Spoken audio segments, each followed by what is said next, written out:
आई भैया, हम KR सुरेंद्र आप सबके बीच में सावन के महीने में एक बिरहीन का गीत पेश कर रहे हैं। वो बिरहीन अपना दुख अपने पति से कैसे बयां करती है, आइए हम इस गीत के माध्यम से सुनते हैं।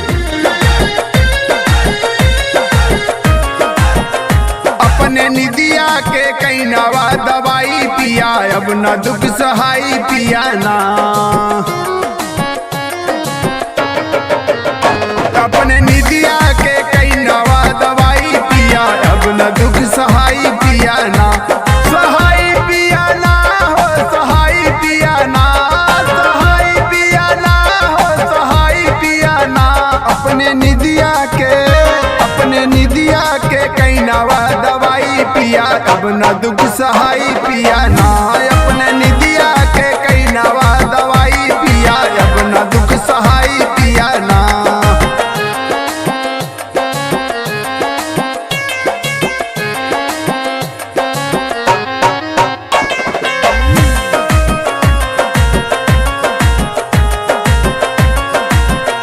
रात भर ले लाख राटा जीरा मोर खूब डेराता, रात भर ले लाख राटा जीरा मोर खूब डेराता, जीरा मोर खूब डेराता, जीरा मोर खूब डेराता, जीरा मोर खूब डेराता, जीरा मोर खूब डेराता।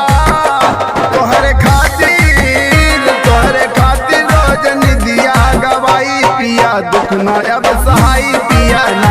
तोहरे खातिर रोज निदिया गवाई पिया, दुख न अब सहाई पिया ना।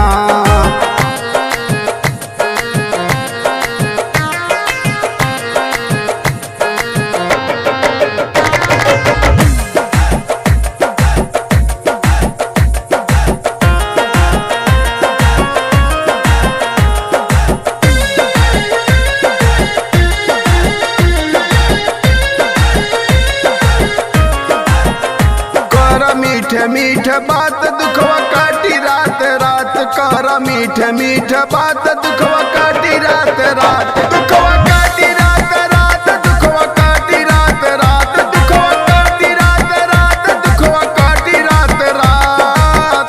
सासू ननद करई हमसे लड़ाई पिया, अब न दुख सहाई पिया ना।